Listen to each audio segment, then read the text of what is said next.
Então, pessoal, seguindo nossa aula de MRU, vamos ver um tipo de problema bem comum, que são problemas envolvendo encontros ou ultrapassagens. Geralmente, como é que aparecem isso nas questões, tá? A questão, claro, no enunciado, ela vai descrever uma situação onde tu tenha dois carros, um carro, um caminhão, né? Tanto faz. Olha geralmente qual é que é a lógica. A questão coloca dois móveis. Aqui no meu primeiro exemplo, eu vou colocar aqui 2 carros, tá? 2 carros. Então, 2 coisas que o tamanho é parecido, tá? 2 coisas com o tamanho parecido. Botei aqui. Aí eu vou botar aqui para ti a velocidade dos 2 carros. Esse aqui é o carro A, só para nomear eles, e o carro B. Eu vou botar aqui o carro A, ele está se movimentando a uma velocidade de 10 metros por segundo. Tranquilo? E o carro B está se movimentando a uma velocidade de 5 metros por segundo, certo? E eu vou te dizer o seguinte: inicialmente, esses carros estão separados por uma distância de 20 metros, certo? E aí, sabendo disso, a questão ela te faz basicamente duas perguntas. Às vezes é só uma delas, mas são duas as perguntas mais feitas aqui. A primeira pergunta, quanto tempo para ultrapassar? Quanto tempo o carro A levará para ultrapassar o carro B? Uma vez que ele está mais rápido, né? Vai ultrapassar.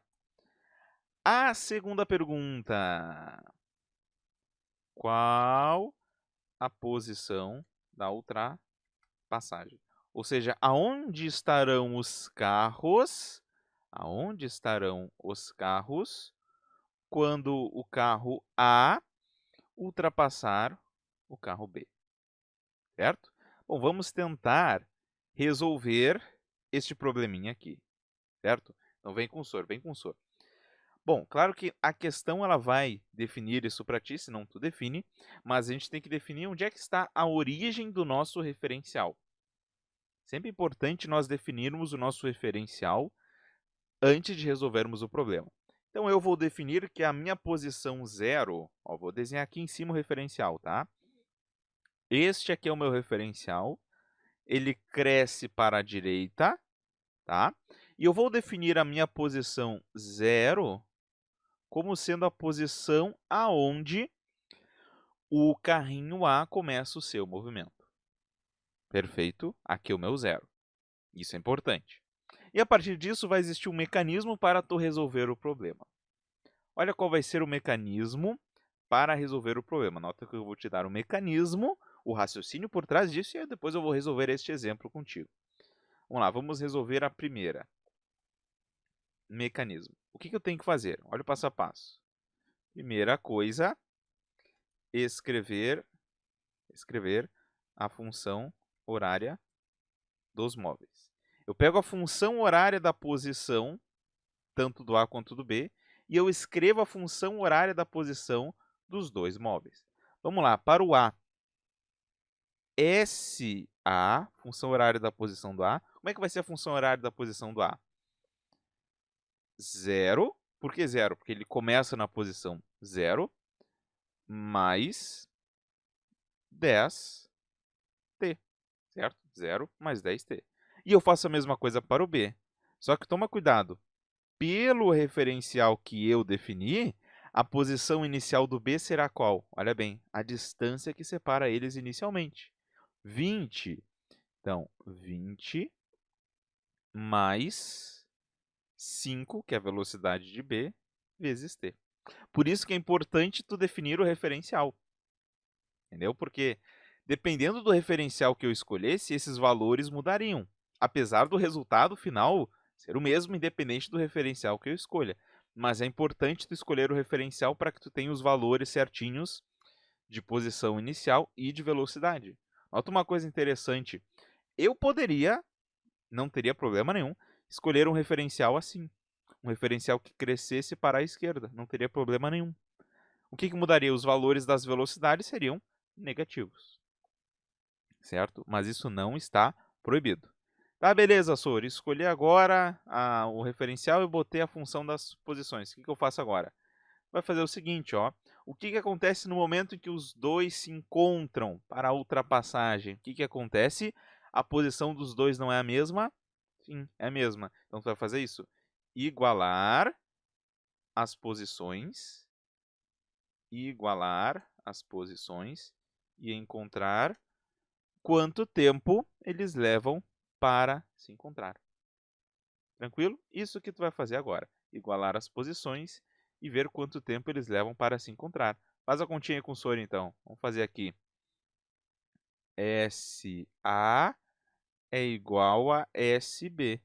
Então, eu vou pegar aquelas duas funções que a gente escreveu ali e vou igualá-las. Então, 0 mais 10t é igual a 20 mais 5t. Perfeito? Aí o 5t vai para lá subtraindo, vai ficar 5t é igual a 20. E, portanto, então, quanto que dá o tempo de encontro? Então, o tempo de encontro fica 20 sobre 5, ou seja, 4 segundos. Tranquilo? Eles levam, então, 4 segundos para se encontrar. 4 segundos para se encontrar. Maravilha? Vamos ver agora a segunda pergunta. Qual é a posição da ultrapassagem? Como é que tu acha a posição da ultrapassagem? Bom, agora que tu tem o tempo que eles levam para se encontrarem, tu vai pegar esse tempo e tu vai substituir esse tempo na função horária da posição de qualquer um deles, né? Porque tendo a função horária da posição, eu sei qual é a posição que eles têm em qualquer instante de tempo. Podemos pegar o A, por exemplo. Vamos pegar o A e substituir 4 segundos na sua função horária da posição. Então, SA igual a 0 mais 10 vezes 4, ou seja, vai ser na posição 40 metros o encontro. Se eu tivesse usado aqui a função do B, daria a mesma coisa. Ó, faz o teste aqui mentalmente. Se eu botasse 4 aqui, SB igual a 20 mais 5 vezes 4. 40 também. Maravilha, pessoal? Alguns comentários, tá? Nesse exemplo. Podem ter variações aqui deste problema.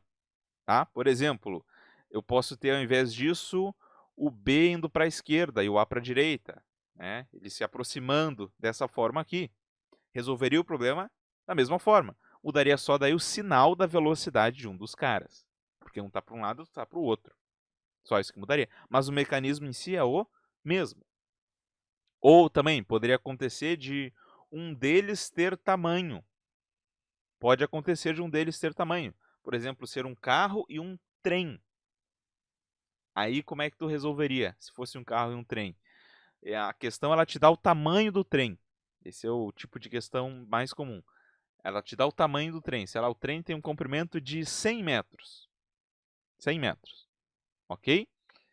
E aí a questão quer saber quanto tempo vai levar para ultrapassar o trem. Tu resolve usando esse mesmo mecanismo. Mas a sacada está no seguinte, ó.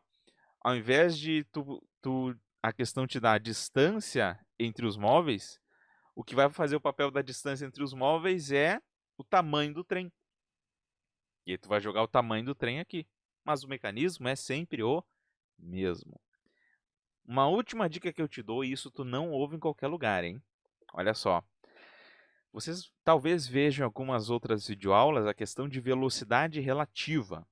Né? Velocidade relativa soma as velocidades, subtrai as velocidades, se eles estão em sentidos contrários ou no mesmo sentido. Dá para resolver esse problema sobre velocidade relativa? Dá uma parte. Por que uma parte? A velocidade relativa, tu vai usar esse mecanismo de velocidade relativa, que nem vou passar aqui, tu vai usar esse mecanismo se tu tiver que achar qual é o tempo de encontro para essa primeira pergunta. Mas se tu for responder a segunda pergunta, tu não pode usar a velocidade relativa entre os móveis. E aí muitos alunos se confundem com isso. Tu não pode usar a velocidade relativa entre os móveis. Por isso que essa forma que eu te passei aqui ela é mais ampla, ela responde mais perguntas do que aquele macetezinho que muitas vezes é passado da velocidade relativa. Tu pode usar ele, mas só para responder esta primeira pergunta aqui. Maravilha? Essa dica merece um joinha, né? Merece? Bom, pessoal, na aula de hoje ficamos por aqui então. Na próxima aula veremos o MRUV, movimento retilíneo uniformemente variado. Agradeço muito a tua audiência, te espero então na nossa próxima videoaula. Dá um tchau, professor, agora. Tchau!